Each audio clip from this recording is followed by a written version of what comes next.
The Manchester Chartist, Chapter 5. So, Albert, you're saying there's not much you can do? Councillor Albert Davitt placed the palm of his hands on the oak table and shook his head. No, Matthew, I'm not saying that. There's much the corporation can do, but it takes time and the sanitary police are overworked. Albert Davitt was a big man, in stature, influence and position. 5'10" tall, broad at the shoulders with a shock of once black hair, now increasingly streaked with silver. He'd bushy eyebrows and eyes the colour of blue steel. He locked the latter onto his friend. Leave it with me, Matthew. I'll have a word with some of my colleagues. Just tell me one thing, Albert. Do you think I'm on the right track? Yes, I do, old friend. I've thought pretty much the same as you as far as housing and street planning is concerned, since I first read Dr. Philip Kay's report on the 31 cholera epidemic. But we have to face up to the real problem, and that's the ownership of the land. Dr. Kay's a good man. He's our family physician and a personal friend. He's also highly frustrated that the situation had been allowed to fester so long. With each year that passes, the population increases, and the problem gets worse. Do we have to wait until another outbreak of disease hits us before we do anything? Come, Matthew, you know our hands were tied. The corporation's not 12 months old. Yes, but we need to be making plans now for decent hygienic housing. We need to set about obtaining the powers from Parliament to carry the work out. Anyway, surely we're able to obtain sufficient funds to ensure the cesspits are regularly emptied and the dung heaps of human excrement cleared. It's not as though there aren't plenty of workmen available, ready and willing to undertake the work. Tackle that job, solve the problem of clean water provision, and we'll break the back of Manchester's health problems.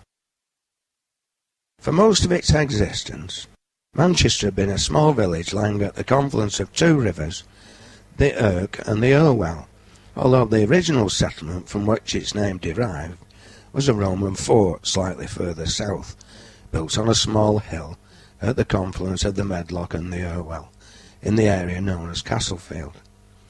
Originally built in AD 79, the Roman castrum guarded two important roads, that from Chester to York heading northeast, and another heading northwest to Ribchester.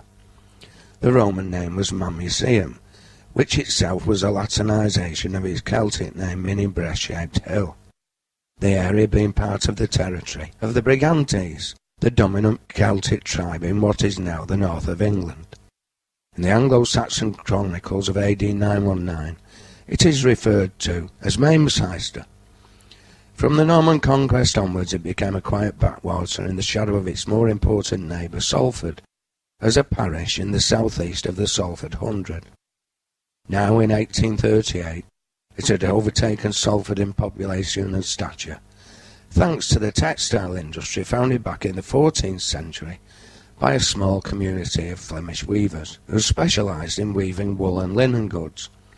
In the 16th century, an influx of Huguenot weavers fleeing religious persecution strengthened this early textile trade.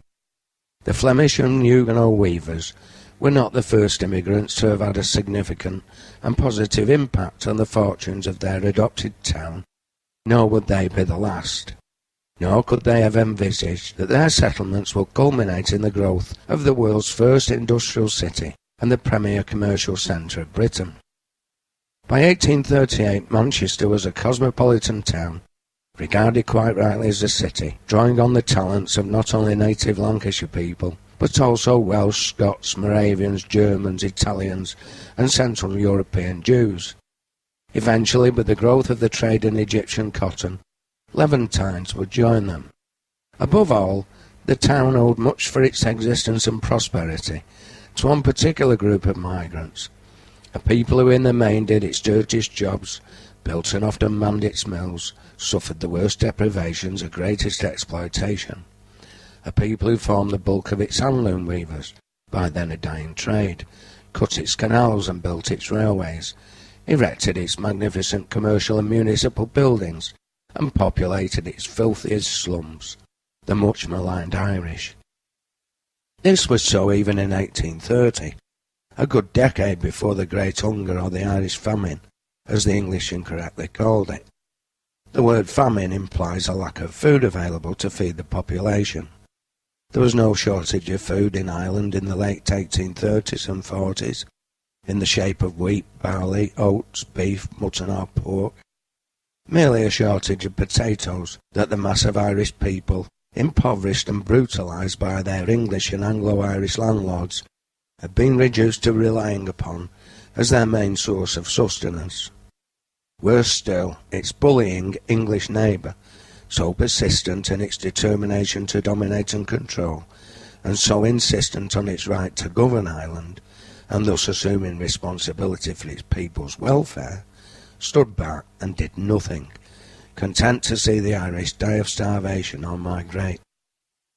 Understandably facing widespread discrimination and vilification, the Irish in Manchester, both Catholic and Dissenter, developed a tradition in their early years of settlement of keeping their heads down and assimilating into the broader society.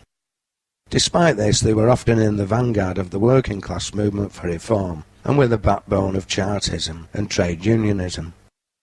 In 1837, the year before Matthew Etherow's discussion with Davitt, Manchester attained municipal borough status.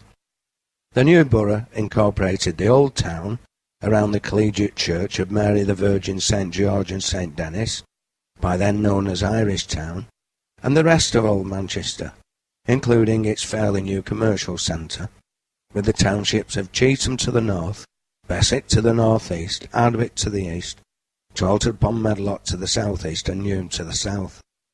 Salford lay on the opposite bank of the Irwell to the west. The commercial centre occupied an area roughly square in shape, about half a mile long and the same distance wide, consisting of offices and warehouses, traversed by wide open thoroughfares lined with magnificent shops and stores, enabling the men of property and trade to access the branch of the Bank of England in King Street, as well as the cotton and corn exchanges, the latter being located near the collegiate church and the former near the church of St Anne.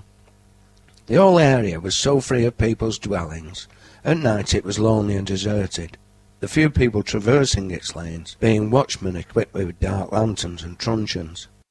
Around this symbol of commerce and enterprise, the daytime domain of the bourgeoisie, in which every relationship was a cash relationship, and hidden from it lest the eyes and particularly the noses of the middle-class industrialists and merchants be offended, lay a belt of quarters. They could hardly be called houses or dwellings, solely occupied by the working classes.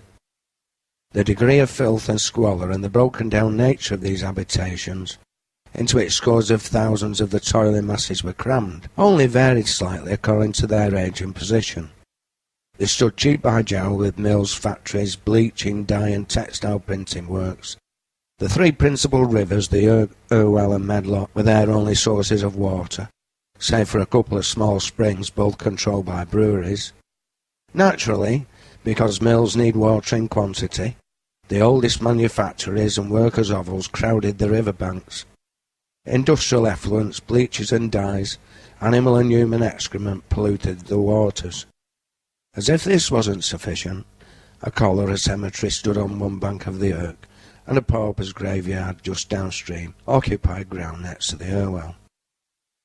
This belt of human degradation averaged 1.5 to 2 miles wide, save on the western side. Here it found itself hemmed in betwixt the thoroughfare of Deansgate and the filthy waters of the Irwell, on whose opposite bank stood the equally obnoxious dwellings and places of employment of its sulphur cousin.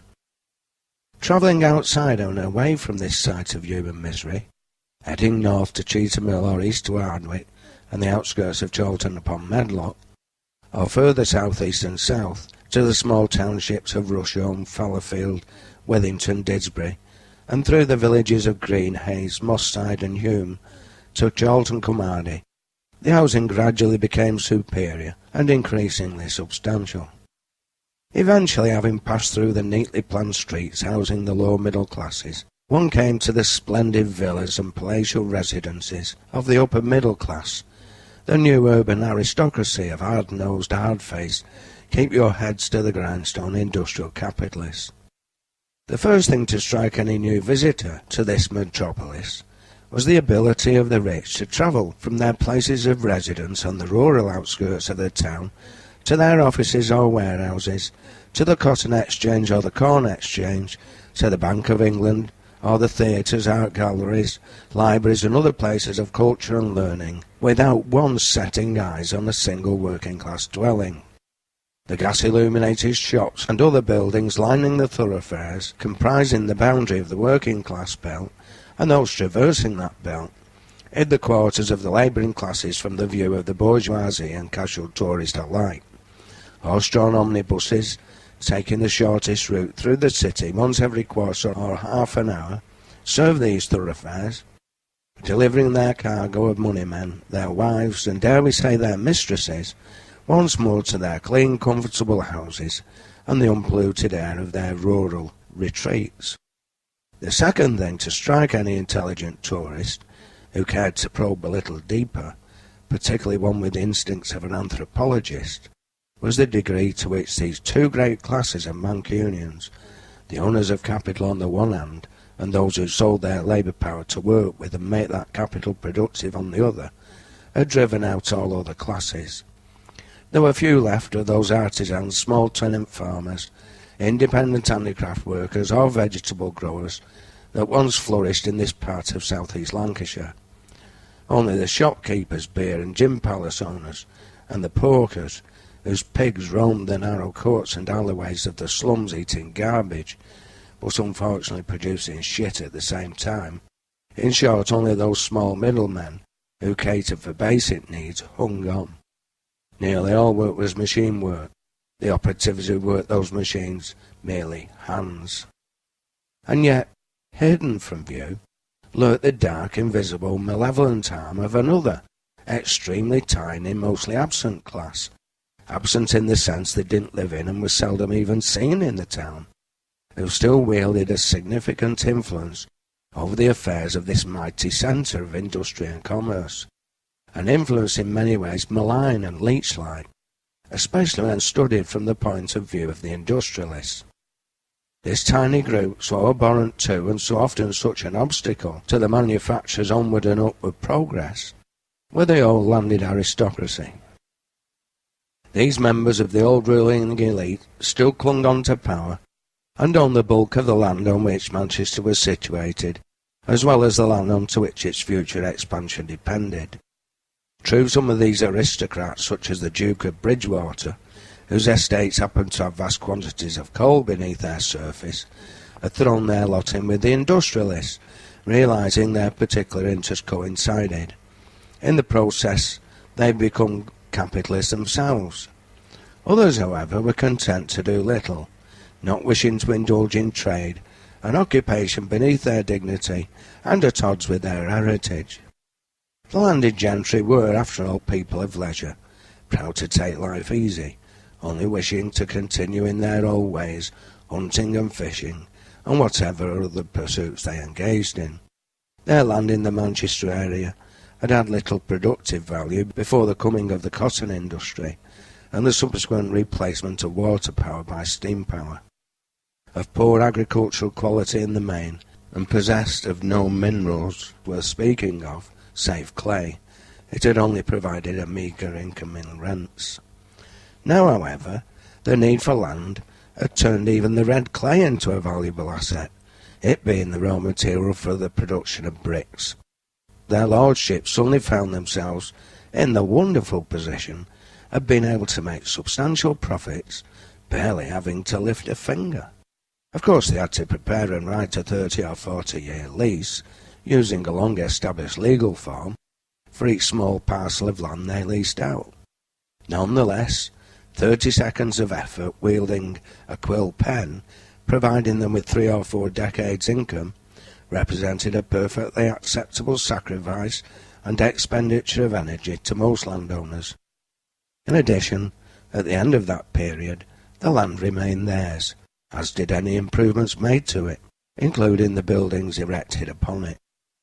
Give them their due, The aristocrats were not neglectful of their responsibilities to the past, recognising that if some noble king had taken the trouble to first steal this land and then pass it on to one of their ancestors for services rendered, they had a God-given duty to hang on to it. This question of land ownership was the cause of the dilemma facing Matthew Etherow and his good friend Councillor Davitt, for it was one of the major causes of Manchester's pitiful housing, its unsanitary arrangements, and the consequent pestilence, in the forms of cholera and typhus, that swept through the town on a regular basis. If Davitt had had his way, all land would have been nationalised. That would solve all the problems of time-consuming surveys and obtaining parliamentary bills and all the other nonsense that one had to go through to get a canal cut here, or a railway to transport goods from A to B, or to get a mill or a group of houses built at C and D. However, whilst a substantial number of manufacturers agreed with him, they and he knew it wasn't a practical proposition in the current political climate. It wouldn't be supported by either a Tory or Whig government. It whiffed of radicalism and socialism, although it was in fact a policy long cherished by the industrial capitalists. In itself, the problem of disease amongst their workforce wasn't a major problem for the manufacturers when mulling over their economic calculations and counting their profits. Labour was cheap and had a habit of engaging in sexual fornication. Like drink, sexual intercourse was one of the few pleasures working people could engage in, and engage in it they did, despite all the good advice provided to them by church and state. Of all sensory pleasures, it tended to be free at the point of need, an advantage it held over intoxication. Consequently, labour kept on reproducing. Labour was therefore expendable and easily replaced. Indeed, even if the workers ceased fornication and reproduction, heaven forbid, there were plenty of migrants available from the surrounding rural areas and from overseas to replenish supplies. Thus the manufacturers always had a reserve army of unemployed at their disposal, and the consequent competition between the workers for any available jobs had the added benefit of keeping wages down. Furthermore, the native English working classes had a tendency to blame the Irish or any other recent migrants for creating the problem, a situation the establishment press was only too eager to promote on behalf of the mill owners, divide and rule being a well-tried and perfected weapon, forged over many years by the British ruling elite. The real problem facing Councillor Davitt and all the middle class was that cholera, typhus, scarlet fever or tuberculosis, once having taken hold, like fires, had an unfortunate habit of reproducing the working class's democratic habits and showing their contempt for authority. The forces of disease and pestilence were as likely to target the rich as the poor. Of all possible reasons for improving the lot of the poor, charity, a sense of duty, paternalism, compassion, or merely a simple respect for one's fellow human beings, it was this natural force, the fear of death by disease visited upon themselves, that above all motivated and strengthened the arm of the sanitary reformers. To give him his due, Matthew Etherow still lived in Ardwick in a house fronting the Green, despite the fact that 4/5 of the township was now proletarian. In this regard, he was one of an unusual minority. Most manufacturers, including Davitt, had moved to the south-west and south-east, well outside Manchester's polluted borders, the prevalent winds being south-westerly. However, Matthew was no ordinary run-of-the-mill mill owner. He genuinely sympathised with the plight of his workers and looked upon them as fellow human beings, not merely hands. He'd set himself the mission in life of ensuring they received a fair crack of the whip. Unfortunately, the realities of capitalist competition made that much easier to aim for than to achieve. But Matthew had determined to try, and his general outlook in this regard found its reflection in the basic instincts of his daughter.